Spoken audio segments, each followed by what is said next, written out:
큰 제목 한번 따라합시다. 계획과 성취. 계획과 성취. 제목 보면 딱 눈치채잖아요. 아, 사람은 계획해요. 근데 그 모든 것을 결정하고 성취하신 분은 오직 하나님이시라는 거예요. 자, 첫 번째로 신앙생활은요. 자, 신앙생활은 자, 첫 번째, 자, 한번 보세요. 신앙은 단순하게 하라. 한번 따라합시다. 신앙은 단순하게 하라. 제가 오래전에 한 권의 책 읽은 것 중에 단순하게 살아라는 책이 있었어요. 그 책 읽으면서 참 은혜를 받았어요. 세상이 얼마나 복잡합니까? 또 우리의 사회 구조 자체가 굉장히 복잡합니다. 근데 우리 신앙은요, 의외로 단순합니다. 신앙이 결코 복잡하지 않습니다. 우리 자인교회를 우리가 섬기면서 교회의 본질이 뭔가를 딱 생각하면 단순합니다. 교회의 본질은요, 사랑이에요. 그 사랑이 뭐냐면 두 갈래로 흘러가죠. 하나는 하나님을 향해서 사랑이고 하나는 이웃 가까이 있는 사람을 향해서 사랑이에요. 이것은 어느 한쪽만 중요하고 어느 한쪽이 약하다 그런 게 아니에요. 하나님을 사랑하는 것만큼 사람을 사랑하고 사람을 사랑하는 만큼 하나님을 사랑하고, 거꾸로 얘기할까요? 하나님을 사랑하는 사람은요, 사람 사랑합니다. 하나님 사랑한다고 말하는데 사람하고 등지고 산다? 그 거짓말쟁이에요. 그 새빨간 거짓말이에요. 하나님을 사랑하는 사람은 자연스럽게 하나님의 형상이 그 속에, 사람 속에 있기 때문에 하나님 형상을 사랑하게 돼 있는 거예요. 반대로 사람만 사랑하고 하나님 사랑하지 않는다? 이것도 거짓말이에요. 사람만을 사랑한다는 것은 인간적인 거예요. 에로스죠. 남녀간의 사랑 그 있는데 거기는 하나님이 없다? 그 사랑 거짓이에요. 왜? 그 사랑은 깨어지기 때문에. 그래서 우리는요, 우리 신앙생활은 복잡하지 않아요. 단순해요. 하나님을 사랑하는 것하고 사람을 사랑하는 것. 이 두 가지가 하나인데 그 하나가 뭐냐? 사랑이에요. 한번 따라 할까요? 하나님 사랑, 사람 사랑. 이 두 가지가 함께 같이 수레바퀴처럼 이렇게 굴러가는 건데 어느 한쪽이든지 깨어지거나 망가지면 그 사랑은 불완전한 사랑이 되는 거죠. 그래서 우리 주제 성경을 찾아보면 마태복음 22장 37절을 한번 볼까요? 한번 보십시다. 마태복음 22장 37절 여러분 빨간 글씨 읽으시기 바랍니다. 예수께서 이르시되 내 마음을 다하고 목숨을 다하고 뜻을 다하여 주 너희 하셨으니. 38절 이것이 크고 첫째 되는 계명이요 둘째도 그와 같으니 하셨으니. 이 두 계명은 율법, 그러니까 모든 율법과 선지자의 강령이 뭐냐면 이거예요. 우리 망국기 같은 거 달잖아요. 망국기 달면 망국기가 줄이 있고 거기에 짝짝짝짝 이렇게 뭐 대한민국, 필리핀, 터키, 뭐 그다음에 태국 뭐 이런 망국기가 쫙 달리는데 그 위에 전체를 아우르는 큰 동아줄이에요. 이게 강령이라고요. 강령. 그러니까 이 마태복음 예수께서 온 율법과 모든 율법과 모든 선지자의 그 전체의 뼈대랄까요? 이 동아줄이 뭐냐? 그것은 하나님 사랑하는 것이고 두 번째 사람 사랑하는 거다. 하나님 사랑한다, 믿음 좋다 하는데 옆에 사람 미워 죽겠어. 꼴 보기도 싫어. 밥 먹는 꼬라지도 싫어. 그런거리도 싫어. 저 멀리서 오면 핵 돌아가 버려. 이게 하나님 사랑한다고 할 수가 없다는 거예요.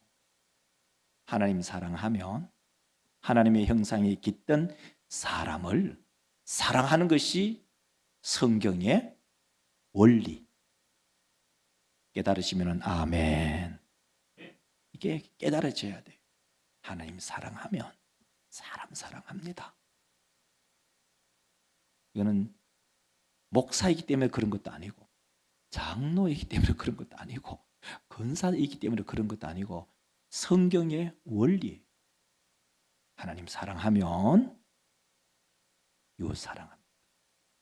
하나님 사랑하면 사람 사랑합니다. 이게 안 되면 신앙생활에 성장도 없고 성숙도 없습니다. 잘 깨달으셔야 돼요. 그럼 두 번째로 하나님을 어떻게 사랑할 것인가? 사람을 어떻게 사랑할 것인가? 마태복음 28장 19절 한번 읽어볼까요? 19절 읽겠습니다. 그러므로 아버지와 아들과 성령의 이름으로 세례를 베풀고, 그렇죠. 하나님 사랑하는 방법이 뭘까? 하나님 좋아하는 일 하면 돼요. 제가 이 말씀 묵상하면서 아내를 사랑하면 아내가 좋은 일을 하면, 아내가 기뻐하는 일을 하면 돼요. 남편을 사랑하면 남편이 기뻐하는 일을 하면 돼요. 자, 남편이 국 싫어하고 찌개 좋아한다. 그러면 남편 사랑한다고 해서 계속 국 끓일까요? 국 싫어하는데 남편 말로는 사랑한다고 하는데 남편은 국 싫어하고 찌개 좋아하는데 계속 국 끓여대는 거예요. 미역국 끓여대고 소고기국 끓여대고 콩나물국 끓여대고 시래기국 끓여대고 매운탕 끓여대고 먹기 싫은데 말로는 여보 사랑해 하면서 국 끓여댄다. 이 말이 안 된다는 거예요. 하나님 사랑하면 하나님 좋아하는 일을 하게 되는 거죠. 하나님 좋아하는 일이 뭐냐? 모든 민족으로 제자 삼는 것. 다르게 얘기하면 영혼 구원. 그걸 또 다르게 하면은 전도이고 선교예요. 우리가 지금 국기가 4개 있는데 실질적으로 다음 주에 한 개 더 국기를 이제 만들어 세울 거예요. 우리가 선교, 이제 해외 선교 이제 5개인데 터키아가 2개니까 2개 한 국가니까 한 개로 했는데, 목사의 작은 소망이 있다면 한 해 한 해 우리가 한 선교사님들 더 많이 지원하면서 언젠가는 이 국기가 이 강단에 쫙 빼곡하게 서 있는 그날을 기대해. 하나님이 좋아하는 일이 뭐예요? 영혼 구원이잖아요. 하나님이 좋아하는 일이 뭐예요? 전도잖아요. 하나님이 좋아하시는 일이 뭐예요? 선교잖아요. 하나님 사랑한다 하면 하나님이 좋아하는 일을 하셔야 되는 거예요. 저는 우리 와이프가 좋아하는 일이 뭔지 알아요. 그게 뭐냐? 음식물 쓰레기통 비우는 거. 그 다음에 가끔 한 번씩 설거지 해주는 거. 그리고 밥 먹고 지 밥 무면 밥그릇 싱크대에 넣어놓는 거. 저는 기본적으로 자기 밥 먹고 자기 수저를 밥가락에 넣어가지고 싱크대에 넣는 거는 그건 기본이라고 생각해요. 기본이잖아요. 기본만 하면 좋아하는 거예요. 싫어하는 거 뭐냐? 알지요? 각질 손으로 뜯어서 버리는 거. 발바닥에 각질이 있잖아요. 그걸 자꾸 뜯어가지고 그냥 버리면 난리가 나는 거예요. 그러니까 싫어하는데 그게 귀찮아서 쓰레기통에 넣어야 되는데 귀찮아서 던지거든요. 던지면 이제 이렇게 청소하다 보면 나타나면 이제 증거로 잡혀가지고 이제 혼나는 거죠. 여러분, 하나님 사랑하면 하나님 좋아하는 거 거꾸로 얘기할까요? 하나님이 좋아하는 일을 뻔히 알면서도 하지 않는 것은 하나님 진짜 사랑하는 건 아니에요. 그 거짓말이에요. 거짓말이라. 아내가 좋아하는데, 첫째는 아내를 사랑한다면 아내가 좋아하는 일을 알아요. 그럼 아내가 좋아하는 일을 하게 되겠죠. 남편을 사랑하면 남편이 좋아하는 일이 있고 싫어하는 일이 있는데 좋아하는 일을 하게 돼 있죠.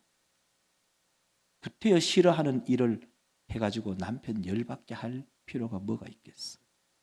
하나님 사랑한다? 그럼 하나님이 좋아하는 일을 하자. 그것은 아주 지극히 당연한 일이에요. 우리 모든 믿음의 권속들이 하나님이 좋아하는 일 하는 우리 모든 성도들이 되시기를 주의 이름으로 축원합니다. 그래서 또 한 가지는 뭐냐? 이웃을 사랑하는 방법이 뭐냐? 마태복음 28장 20절 이제 중반절로 넘어가면 이래요. 한번 여러분 빨간 글씨 읽으시기 바랍니다. 내가 너희에게 볼지어다 내가 세상 끝날까지 너희와 항상 함께 있으리라 하시니라. 이웃을 사랑하는 것 중에 가장 큰 사랑이 뭐냐?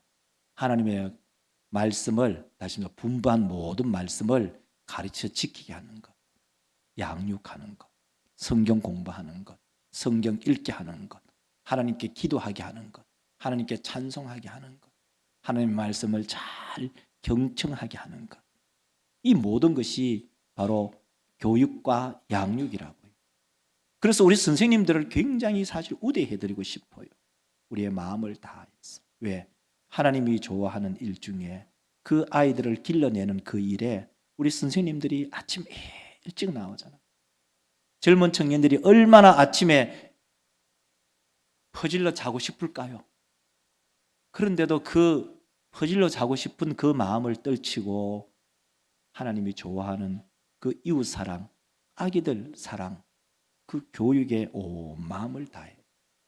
그래서 우리 선생님들에게 이 시간에 감사의 박수 한번 드릴까요? 감사합니다. 우리가 많은 것을 해드리지 못해도 우리 선생님들을 늘 기억하고 여러분의 그 수고와 노고에 진심으로 감사합니다. 이제 크게 두 번째로는요, 함께 동역할 사역들을 우리가 기억하자는 겁니다. 우리 하나님을 사랑하고 이웃을 사랑하는 그 하부 사역들, 좀 쉽게 말하면 2024년에 우리가 행할 사역들이죠. 그 첫 번째가 뭐예요? 역사, 사적지, 지정, 기념, 필사, 대회죠.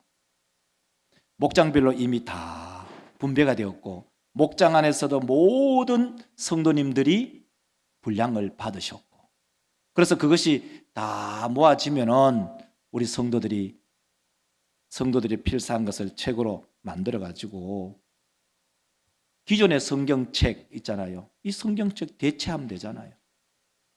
원래 그 서기관이라는 말 자체가 히브리어 소페르, 이게 뭐냐, 기록자, 쓰다 이런 거예요. 원래 성경은 이렇게 인쇄되지 않았어요. 원래 썼어요. 그러니까 우리 모든 성도들이 모두가 어린 아이에서부터 참 연세 높으신 어른들까지 한 장을 쓰시든지 반 장을 쓰시든지 전부 쓰셔가지고 전부 취합을 하면은 그것이 곧 성경이 되는 거잖아요. 그래서 가만히 생각해 보면서 제가 그래, 성경이 전부 각자의 그 역량에 따라서 분량이 정해졌다면 나중에 마지막에는 전부 성경을 취합하면 성경 실명제로 해야겠구나. 누가 몇 장부터 몇 절까지 썼고 누가 몇 장부터 몇 장까지 썼고.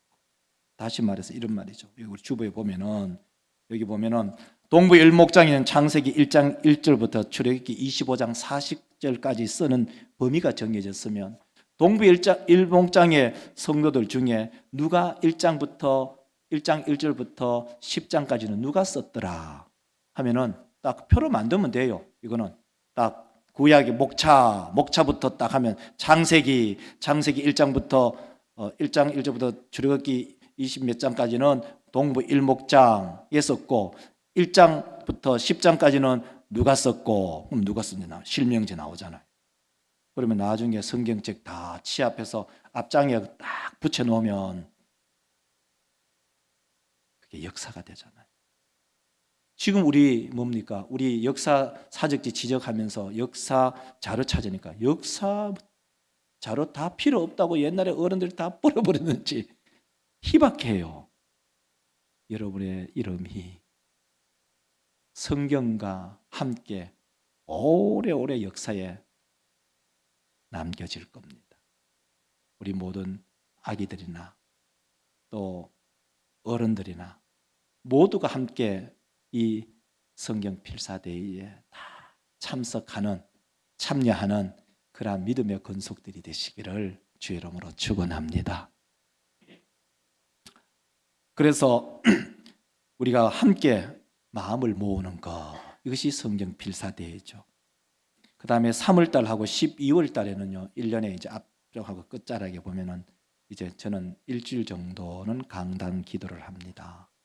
새벽 4시에 나오면 우리 일가가 우리 교육제 일가가 9시 반까지인데 저는 9시까지 기도하고, 근데 그 사이에 우리 14개 목장, 우리 목장의 식구들의 이름을 쫙 불러보면은, 그게 보면은 앞뒤에 한 장씩 우리 영유아부터 영유아부, 유초동부, 중고동부, 대청부 명단이 쫙 나와요. 그 다음에 한 장을 딱 넘기면은 동부 1목장부터 진량 목장까지 전체 성도들의 이름이 나와요. 그러면 그 순서대로 우리 성도들의 이름을 한 분 한 분 불러가면서 기도를 하죠. 1년에 2차례, 3월달하고 12월달에 그렇게 해요. 그러니까 기도를 해보면요, 4시 30분에 이제 새벽 기도 이제 5시 반 되면 다 마치잖아요. 근데 5시 30분부터 이제 개인 기도를 쭉 하면 여러분 1시간 정도 있으면요, 줄이가 털려요. 여러분 앉아 있는 것이 그렇게 힘들어요. 앉아 있는 그 자체가 얼마나 힘든지 허리가 막 끊어지려고 해요. 우리 성도들을 위해서 목사가 그런 상고는 겪어야겠구나. 성도들의 영혼을 위해서 한 분의 한 분의 성도의 영혼이 소중하니, 그 소중한 영혼이 마치 엄마가 아기를 돌아보듯이, 아빠가 자녀를 지키고 보호하듯이 목사가 성도들 한 영혼 한 영혼을 지키고 보호하는 것이 마땅하다. 저는 그렇게 생각해요. 그리고 4월달이 되면은 4월 13일이, 원래는 우리가 4월 15일이 우리 기념일인데, 설립 기념일인데, 그날이 월요일이 되다 보니까 4월 14일이 주일이 되고 4월 13일이 토요일이에요. 특별한 일이 없으면 4월 13일에 역사지정 사적지 기념 예배를 드렸으면 하는 그런 계획이 있어요. 그래서 여러분들이 함께 기도하면서 준비해 주시면 좋겠고요. 그리고 4월달, 5월달이 되면 두 번의 1차, 2차에 걸쳐서 새생명 그런 작정을 하잖아요. 새생명 작정을 하면 그 4월달, 5월달만 하는 것이 아니라 지난해에 벌써 새생명 나무 2그루가 있잖아요. 하나는 전도 새생명 나무 한 면, 또 하나는 기도의 새생명 기도 카드 한 면. 이게 한 장으로 되어 있잖아요. 제가 아마도 여기 가지고 있지 싶은데, 그렇죠? 있잖아요. 이것은 2면이기 때문에 2그루의 나무를 우리 모두는 가지고 있어요. 그것을 단회적으로 목회를 해보면서 4월달, 5월달 한 번 이렇게 하니까 이게 단회성이 되더라고요. 이 단회성으로 해서 될 일이 아니다. 왜? 나무 한 해 심었다고 열매 안 열린다고 그 나무 베는 어리석은 농부가 어디 있어요? 나무 심어놓고 3년을 기다리면 보통 열매가 거두고 열매가 열리고 보통 5년이 있으면 이제 유목에서 이제 큰 나무가 되는 거예요. 그렇구나. 1년 나무 심어놓고 열매 안 열리네, 이거 갈아 엎어보고 치아 쁜다, 이거는 아니겠구나.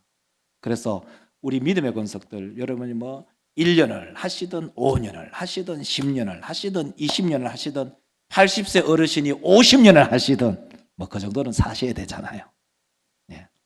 50년 하시든 끊임없이 생명나무에 새 생명을 작정하고 그를 위해서 기도하고 그를 위해서 섬기고 주님의 이름을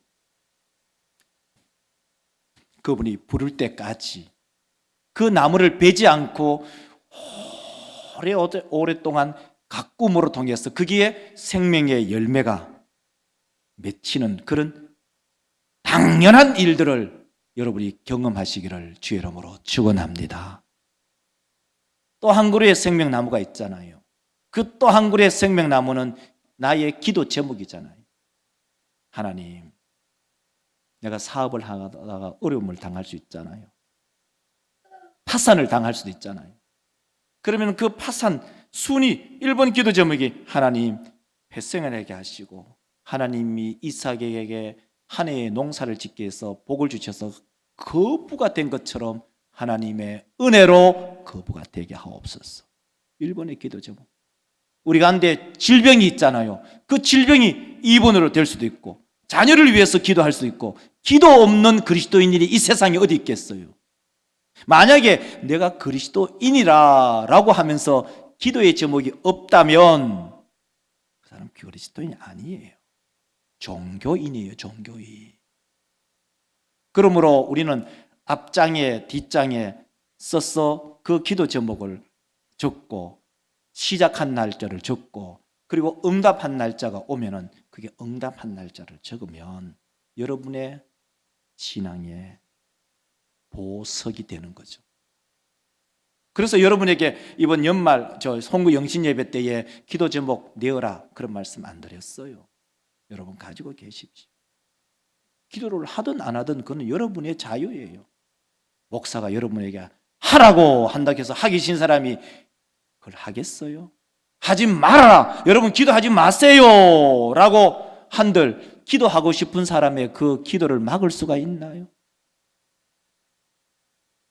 신앙생활은 자율이에요. 여러분들이 자유롭게 그리고 자유스럽게 새생명나무 전도 카드와 새생명나무 그 생명나무의 기도 카드를 작성하셔서 여러분 신앙생활에 큰 간증거리가 되기를 주의 이름으로 축원합니다. 그렇죠. 6월달이 되면은 단기 비전 드립 발대식을 해가지고 한 8월달에 단기 선교를 우리 성도들과 함께 꾸려서 나갔으면 해요. 6월달 같으면 조금 늦은 감도 없지 않는데 한 5월이나 4월 정도의 계획을 해서 그 날짜는 조금 유동적으로 그렇게 해야 되지 않을까 그렇게 생각은 하고 있어요. 자, 그리고 10월 달이 되면은 사랑의 바자회가 있어요. 10월 12일이더라고요. 사랑의 바자회는요, 이거는 목적이 그거예요. 교회를 바로 인도하는데 어려움이 있을 때 교회와 세상의 그 징검다리 역할이 교회 마당이에요. 마당에서 사랑의 바자회를 하면 한 번도 교회에 나오지 않으실 분들이 교회에 발걸음하기가 쉬워요. 그래서 그 다리의 역할을 사랑의 바자회로 하고자 합니다. 그래서 이 사랑의 바자회를 하면서 이제 우리 성도들이 미리 광고를 해놔야 여러분이 가지고 있는 물건 나한테는 소중하고 굉장히 귀중한 물건이지만 나한테는 적당하지 않은 것을 버리거나 혹시 또 당근에 팔아먹을까 싶어서 여러분 당근에 팔아먹지 말고 그걸 좀 잘 간직했다가 특히 의류 같은 경우에는 그냥 옷가지를 턱 낼 수도 있어요. 그런데 그 옷을 낼 때도 제가 가만히 생각해 보니까요. 내가 마음을 담아서 한번 세탁을 해서 새로운 비닐 있잖아요. 그것이 택이 달려 있는 것으로 가지고 오신다면 훨씬 좋지 않을까.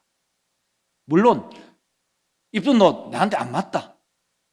내가 전에는 뚱뚱했는데 너무 날씬해져 가지고 이 옷 도저히 못 입겠다. 그러면은 그냥 가져오셔도 되지만 그런데 그 좋은 옷을 그냥 가져오는 것으로만 만족하는 것이 아니라 한번 세탁을 해가지고 세탁 비닐에 딱 씌워졌고 택이 딱 달려있는 것을 가져오신다면 훨씬 더 유용하지 않겠나 그렇게 권장해 드립니다. 그리고 10월 27일 되면 이제 전도 간증 집회가 있는데 작년이죠. 작년에 모시려고 한 달 전인가 2달 전인가 이병국 장로님을 모시려 했는데 그분이 보통 스케줄이 1년 정도 미리 예정이 돼 있더라고요. 그래서 연말 우리 작년 12월에 연말 정책 당회하고 끝나고 바로 올해 10월 27일에 그렇게 예정을 하고 있어요. 그리고 이제 11월 달이 되면은 11월 17일이 되면은 새생명 축제가 있어요. 그러니까 11월 17일이 새생명 축제고 메인인데 그 앞에 일주일이 그러면 12월 10일이 되겠죠. 얼른 계산하면 11월 17일이 주일이니까 일주일 전에는 11월 10일이 되겠죠. 메인이 새생명 축제 11월 17일인데 우리가 새생명을 교회에 초청하면 여러 상황이 많아요. 결혼 상황도 있고 오기 싫은데 핑계 대고 싶기도 하고 하니 2번의 새생명 축제 기회가 있다. 그렇게 둘 중에 한 날을 선택해서 오시면 좋겠습니다 하는 날로 이렇게 두 날을 정했어요. 그래서 이제 마지막에 이 새생명 축제를 하기 위해서는 11월 1일부터 시작하는 다니엘 기도회가 있잖아요. 다니엘 기도회 전체적으로 다니엘 기도를 진행하면서 그 한 축이 뭐냐면은 생명을 위해서, 새 생명을 위해서 기도하는 것이 다니엘 기도회에 우리 교회가 다니엘 기도회와 협력하면서 기도하는 기도의 제목이에요. 아니면 따로 우리가 새 생명 축제를 위해서 특세를 해야 하는데 이 기간 동안에 우리가 함께 다니엘 기도를 하면서 하나님의 은혜를 경험하고 하나님의 은혜를 체험했던 성도들의 그 간증을 들으면서 우리도 그 간증의 대열 속에 있겠다. 그러면서 목사가 가만히 생각해 봤어요. 우리 청년부, 중고등부, 청년들 다니엘 기도에 한번 좀 나오게 해야겠구나. 매주 금요일이 되면 우리가 8시부터 10시까지 다니엘 기도를 하잖아요. 그다음 토요일은 새벽 기도가 없어요. 그래. 올해는 다니엘 기도를 하면 매주 금요일이면 다니엘 기도가 끝나면 우리 중고등부 학생들하고 대청부 학생들하고 담임 목사하고 국밥 먹으러 가야겠구나. 애들을 불러내야 될 거 아니에요. 그래. 애들에게 국밥을 싸야겠구나. 국밥을 싸서 다니엘 기도회도 하고 영의 양식도 먹고 육의 양식도 먹어야겠구나. 우리 중고등부, 대청부 올해의 다니엘 기도회에 많이 나와서 하나님의 은혜도 먹고 국밥도 먹고 육신도 건강하고 또 영혼도 건강한 그러한 우리 모든 중고등부, 대청부 또 되시기를 주의 이름으로 축원합니다. 이제 모든 건 이제 재직 세미나 마무리되었습니다. 이 재직 세미나는 그냥 가기보다는 한 해의 로드맵, 전체 한 해의 로드맵에 중요한 것을 간략하게 우리 재직들과 모든 성도들과 함께 공유를 하고 이제 마치려고 하는데 마지막 성경 한 절 읽겠습니다. 자, 다 같이 읽겠습니다. 다 같이 전체 빨간 거 까만 거 상관없이 다 읽겠습니다. 잠언 19장 21절 있습니다. 사람의 마음에는 많은 계획이 있어도 오직 여호와의 뜻만이 온전히 서리라. 아멘. 다시 한번 읽을까요? 읽겠습니다. 사람의 마음에는 많은 계획이 있어도 오직 여호와의 뜻만이 온전히 서리라. 아멘. 기도합시다. 하나님